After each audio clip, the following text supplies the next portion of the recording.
એક શિક્ષકે હાથમાં પાણીનો ગ્લાસ ભરી અને ક્લાસ ચાલુ કર્યો. એણે એને ઊંચો કર્યો અને બધા વિદ્યાર્થીઓને બતાવ્યો અને પૂછ્યું કે તમને લાગે છે કે આ ગ્લાસનું વજન કેટલું હશે? એટલે બધા વિદ્યાર્થીઓએ અલગ અલગ જવાબ આપ્યો.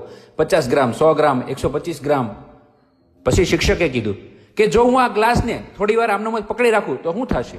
એટલે વિદ્યાર્થીઓ કીધું કંઈ નહીં. ઠીક છે, એકાદ ગ્લાસ આમ જ પકડી રાખું તો શું થાય? શિક્ષકે ફરી વખત પૂછ્યું. વિદ્યાર્થીઓએ જવાબ આપ્યો કે તમારા હાથ દુખવા લાગશે. શિક્ષકે કીધું તમારી વાત સાચી છે, જો હું આને આખો દિવસ આમ જ પકડી રાખીશ તો શું થશે?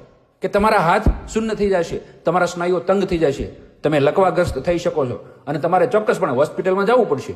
એક વિદ્યાર્થીએ આવો જવાબ આપ્યો અને બાકીના બીજા બધા હસવા લાગ્યા. શિક્ષકે કીધું ખૂબ સરસ, પણ શું આ સમયગાળા દરમિયાન આ ગ્લાસનું વજન વધ્યું કે ઘટ્યું કે બદલાયું?